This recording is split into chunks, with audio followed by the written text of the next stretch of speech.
இப்போ பாருங்கள், இதில் இந்த வேர்டெக்ஸ் எடுத்துங்க. இந்த வேர்டெக்ஸ் எவ்வளோ கீழே போயிருக்கு பாருங்க. 1 unit, 2 unit, 3 units, 3 units downwards. அப்போ இங்கேருந்து இந்த வேர்டெக்ஸ் வந்து இந்த வேர்டெக்ஸாக வரும் இல்லைங்களா. இது வந்து ப்ரீ இமேஜ், இது இமேஜ். இப்போ இங்கேருந்து எத்தனை யூனிட் போயிருப்பாருங்க?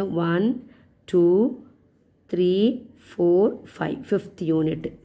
அப்போ இந்த வேர்டெக்ஸ் வந்து 3 யூனிட்ஸ் டவுன்வர்ட்லேயும் அந்த 3rd யூனிட் டவுன்வர்ட்லேருந்து 5th யூனிட் லெஃப்ட்டில் போயிருக்கு. அப்போது 3 டவுன்வர்ட், 5 வந்து லெஃப்ட்டில் எழுதணும். இப்போ இந்த வேர்டெக்ஸ் எடுங்க. இந்த வெர்டெக்ஸ் எங்கே வந்திருக்கு? இங்கே வந்திருக்கு. அப்போ எத்தனை பாருங்கள்? 1 2 3 யூனிட்ஸு.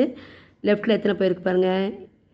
1 2 3 4 5. அப்போ இதோடைய டிரான்ஸ்லேஷன் என்னது?